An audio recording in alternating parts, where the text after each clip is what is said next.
I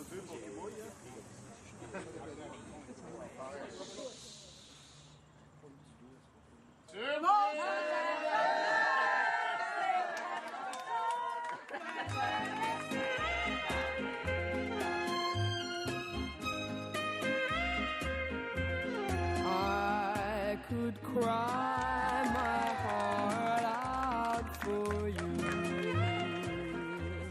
Robert est maintenant retraité. Mais qu'est-ce qui l'attend? Ses ressources financières seront-elles suffisantes pour lui permettre de réaliser ses projets de retraite? On peut représenter les différents revenus de retraite comme les étages d'un édifice. C'est à l'étage du bas que se trouvent les régimes publics. Le plus universel de ces régimes est la pension de sécurité de vieillesse du gouvernement fédéral. La très vaste majorité des résidents canadiens de plus de 65 ans y sont admissibles. Ensuite, il y a le supplément de revenu garanti, qui s'adresse aux personnes de plus de 65 ans à faible revenu. Et puis, il y a le régime de rente du Québec, pour les personnes qui ont gagné des revenus et qui ont cotisé au régime pendant leur vie active. La prestation dépend du nombre d'années cotisées et du montant des cotisations versées à chaque année. Au Canada, les régimes publics de retraite ne couvrent qu'une partie des besoins financiers. Ils équivalent à environ 40% du salaire industriel moyen, alors que pour maintenir leur niveau de vie, les travailleurs et travailleuses à la retraite ont besoin d'un revenu qui se situe entre 70 et 80% du salaire qu'ils touchaient durant leur vie de travail. Si vous n'avez aucun plan à votre travail ou si vous n'avez pas pris des moyens de mettre l'argent de côté toi-même, puis vous comptez juste sur les régimes publics, malheureusement, vous allez trouver en dessous le seuil de pauvreté. C'est pas assez. C'est vraiment pas assez. La position historique de la FTQ a toujours été d'offrir un régime de retraite publique qui offrirait un taux... Récemment, René Roy était à l'Assemblée nationale en commission parlementaire pour déposer et défendre le mémoire que nous avons produit à la FTQ sur la réforme des régimes de rente du Québec. Et là-dessus, c'est le gros point, Monsieur le ministre, de la FTQ. Je pense que la Régie des rentes, à un moment donné, devrait brasser le gouvernement, mais les Québécois aussi. Je pense que c'est le temps qu'on se penche vraiment sur une consultation, savoir si on est capable d'avoir un régime de retraite universel au Québec. Bonjour tout le monde, bienvenue. Écoutez, ce matin, la FTQ, avec, comme vous avez vu, plusieurs groupes de la société civile, on lance une vaste campagne dans le but d'améliorer les revenus à la retraite pour l'ensemble des Québécois et des Québécoises. On a un feuillet ici qui va être distribué qui s'appelle « Une retraite à l'abri des soucis ». Le FTQ, il travaille fort sur le fait que les régimes publics, ils sont passés. Puis aussi pour les maintenir, pour pas les mettre plus en danger que ce qu'ils sont présentement. Donc, ils font toujours la pression au niveau le gouvernement pour maintenir nos bénéfices en qu'est-ce qui concerne les régimes publics. Si tu veux avoir une qualité de vie similaire à celle que quand tu travaillais, on dit que ça prend 70 % de ton revenu à la retraite pour avoir la même qualité de vie que lorsque tu travaillais. Donc, il y a une marge. Les régimes publics représentent à peu près 40 %. Fait qu'il te manque 30 % de revenus pour arriver à la retraite avec un revenu similaire à lorsque tu travaillais. Donc, pour aller chercher ça, c'est soit que tu y ailles par des REER ou un régime de retraite que tu installes dans ton milieu de travail. C'est la façon de faire pour mettre une meilleure vie à la retraite, une meilleure qualité de retraite. Les syndicats ont la possibilité de négocier pour leurs membres des régimes complémentaires de retraite. Ce sont des régimes collectifs qui sont mis en place au niveau de l'entreprise. D'abord, il y a le régime à cotisation déterminée. Dans ce régime, les cotisations annuelles patronales et salariales sont fixées à l'avance dans la convention collective. L'argent des cotisations est placé dans une caisse de retraite gérée par un comité de retraite auquel participent des représentants des employés ou encore dans des fonds communs de placement choisis par les participants. La rente sera constituée par des retraits périodiques à même le capital accumulé dans le régime par le participant ou la participante. Un REER collectif est semblable à un régime à cotisation déterminée, mais avec certaines différences, dont une réglementation beaucoup moins forte. Il est impossible de savoir à l'avance les montants de la rente qui sera versée puisqu'ils dépendent des rendements obtenus sur les placements. Si les rendements sont bons, la rente sera plus élevée que si les rendements sont faibles. Le risque est donc ici assumé entièrement par les travailleurs et les travailleuses, avant comme après la retraite. Le second type de régime complémentaire de retraite est le régime à prestations déterminées.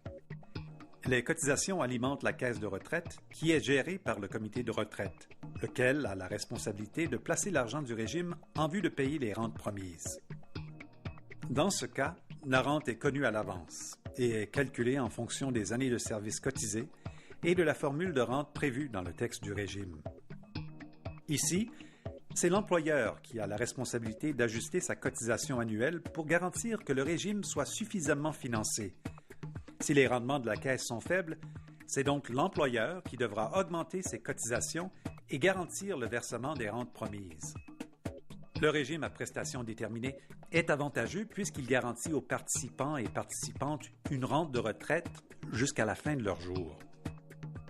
Pour ma part, moi, le meilleur régime qu'on peut avoir, c'est un régime à prestations déterminées.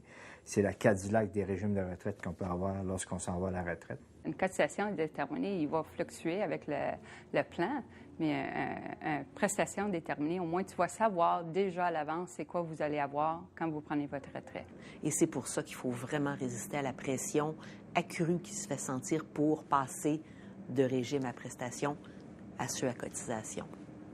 Et puis, c'est pas vrai que c'est une lutte des années 70 et que maintenant, le contexte a tellement changé qu'on peut plus le faire. La preuve, c'est qu'on réussit à maintenir des régimes de retraite à prestations déterminées, comme les travailleurs de Rio Tinto ont réussi à le faire à Havre-Saint-Pierre récemment. Et on réussit même à mettre sur pied, dans certains milieux, des régimes de retraite à prestations déterminées, comme les travailleurs et travailleuses des casinos du Québec viennent de le faire.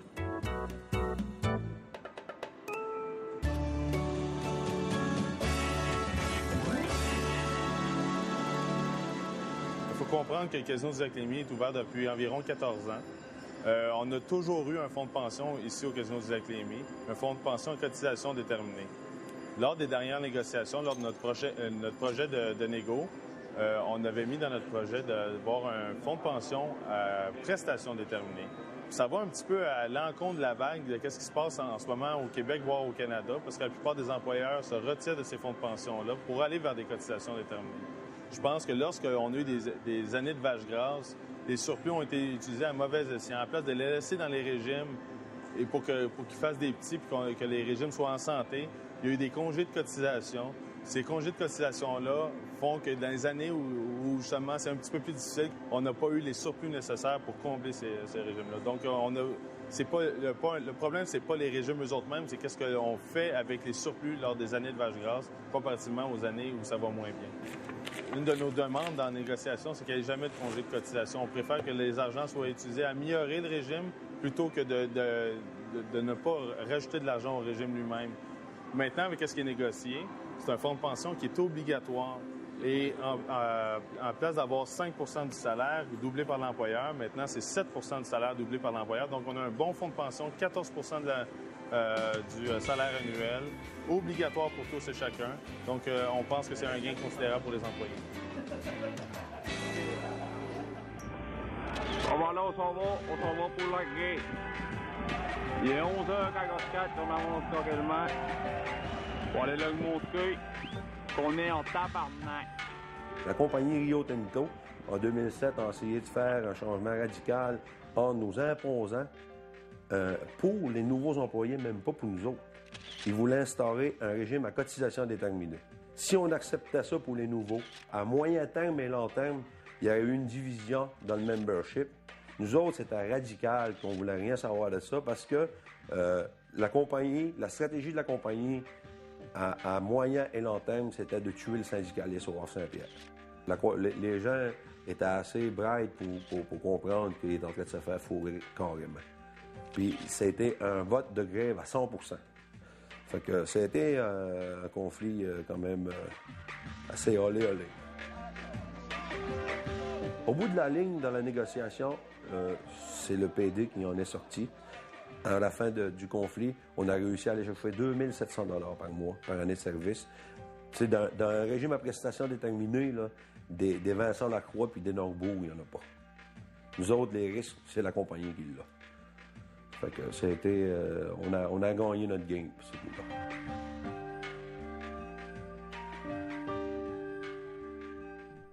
Le troisième type de régime complémentaire est le RRFS, le régime de retraite par financement salarial de la FTQ, une forme de régime à prestations déterminées, contrôlée par les participants et les participantes. Ici aussi, la caisse de retraite est alimentée par les cotisations selon le taux négocié dans la convention collective.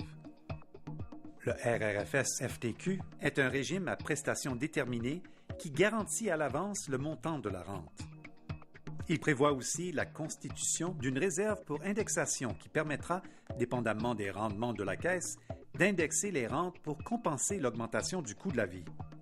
Cette réserve sert aussi de coussin pour absorber les impacts défavorables des marchés financiers sur la caisse de retraite. Elle constitue l'élément central de gestion du risque.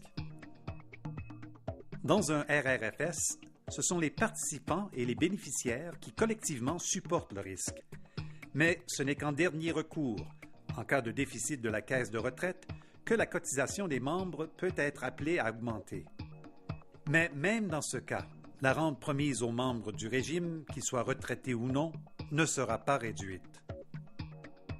Le RRFS-FTQ est un régime multi-employeur et permet de regrouper plusieurs syndicats affiliés provenant des secteurs industriels ou de celui des services. La force du nombre permet de réduire les frais d'administration et de répartir le risque. Il est bien adapté à la réalité d'employeurs plus petits, qui n'ont pas les reins assez solides pour supporter un régime à prestations déterminées traditionnelles, et constitue une alternative souhaitable pour nos membres qui participent à un régime à cotisation déterminée et qui voudraient se doter d'un régime à prestations déterminées. La mise sur pied par la FTQ du régime de retraite par financement salarial a été une des réponses, justement, originales pour faire face à la pression exercée par les milieux patronaux. Mais les régimes de retraite par financement salarial ont été faits avec des ceintures puis des bretelles pour être sûr qu'on ait une sécurité pour pas que ces régimes-là deviennent déficitaires. En disant, regarde, l'employeur, toi, tu vas verser ta part que tu as versée, et nous, comme travailleurs, on va verser notre part. Et s'il y a des déficits à la fin de l'année, c'est nous qui allons les assumer. Tu peux mettre des argents dans le régime de retraite à financement salarial, tout en mettant des argents au fonds de solidarité pareil. Là. Ça ne t'empêche pas de faire ce bout-là. Là. Tu peux prendre l'argent que tu as d'investir au fond et racheter des années de service dans ton régime de retraite. Ça, c'est important. Je pense que lorsqu'arrive à la retraite, on aura un choix à faire. J'ai 100 000 $ au fonds de solidarité, ça me coûte X montant pour acheter des années de service, et ça sera comptabilisé en temps et lieu, et tu peux te servir de ces argents-là pour améliorer ta rente dans ton régime de retraite par financement salarial. Le complément des deux, moi, c'est là que je le vois. Les derniers étages de la maison représentent l'épargne et les actifs personnels. Ils comprennent les REER bien connus, notamment celui qu'offre le Fonds de solidarité de la FTQ. Ces régimes sont accessibles à la fraction de la population qui a les moyens de se les payer et peuvent s'ajouter au régime complémentaire de retraite. Ils constituent le principal moyen d'épargne pour ceux et celles qui n'ont pas de régime collectif. Et tout en haut, il y a les autres actifs et les revenus personnels, tels la maison, le chalet, etc. Plus on est riche, plus cet étage devient important. La FTQ prend à cœur la sécurité financière de ses membres et agit aux 3 niveaux de l'édifice. En luttant pour l'amélioration des régimes publics, en soutenant ses syndicats affiliés dans la négociation de régimes complémentaires de retraite et avec la mise sur pied du RRFS-FTQ, et en favorisant l'épargne personnelle par le biais du Fonds de solidarité. Chaque personne devrait faire l'étude eux-mêmes, devrait réfléchir c'est quoi mon avenir à la retraite. Puis c'est pas à l'âge de 55 ans, quand tu es 5 ans près de ton retraite, que tu commences à réfléchir. Ça commence jeune. Souvent, les jeunes ont la perception comme quoi ils donnent, qu'ils renoncent à quelque chose en investissant dans leur régime de retraite, alors qu'il faut justement qu'ils se rappellent que ce n'est que finalement, c'est du salaire différé. Ils vont l'avoir à un moment donné, d'où l'importance de l'investir sagement et d'en mettre aussi suffisamment dans le régime de retraite. Et ça vaut bien du salaire, nos régimes de retraite qu'on a. Moi, je pense que les gens parlent d'avoir des 2 3 mais à un moment donné, il faut être capable de faire le calcul. qu'est-ce qui vaut-il mieux améliorer notre régime de retraite ou bien non dire prendre un 2 ou à un moment donné 50 au gouvernement sur nos impôts qui vont venir chercher la majorité de nos augmentations. Et c'est là qu'on est rendu avec nos milieux. C'est d'être capable de faire comprendre ça dans nos milieux de travail. Au US 800, présentement, on est en campagne de former tous les membres de l'entretien ménager. L'employeur cotise 500 l'heure travaillée dans leur fonds. Pas beaucoup, mais c'est un début. Donc, nous autres, on dit, pour convaincre les gens, nos membres, y aller chercher encore plus pendant la prochaine négo qui s'en vient, il faut les former. Je suis fière de La première grève qu'il y a eu pour le fonds de pension a été en 1966. Fait que ça a été l'année où le premier fonds de pension a été mis en place pour les employés de QIT Saint-Pierre. Puis, dans ce temps-là, ça donnait 3 piastres par mois par année de service. Pour en venir à ce que c'est qu'on a aujourd'hui, qui est rendu à 90 piastres par mois par année de service après une dure lutte qu'on a eue. C'est bien beau installer des régimes de retraite dans nos milieux de travail, mais il faut être capable de s'impliquer dedans pour être capable de ne pas laisser notre employeur faire ce qu'il veut avec nos argents qu'on envoie dans le régime de retraite. Là. Et c'est important qu'on suive les formations sur le régime de retraite qui sont mises en place pour aller chercher l'information qu'on a besoin pour être capable d'enligner les choses quand on arrive à expliquer à nos membres. Le mouvement syndical doit tout faire pour prendre sa place dans les enjeux de régime de retraite. Il doit avoir son mot à dire dans qu'est-ce qu'on fait avec les surplus qui se ramassent dans les régimes de retraite. Restreindre le droit des entreprises à prendre des congés de cotisation et d'utiliser ces enjeux-là, finalement, pour en faire des enjeux de négociation et venir bonifier qu'est-ce qu'ils ont déjà dans leur régime de retraite.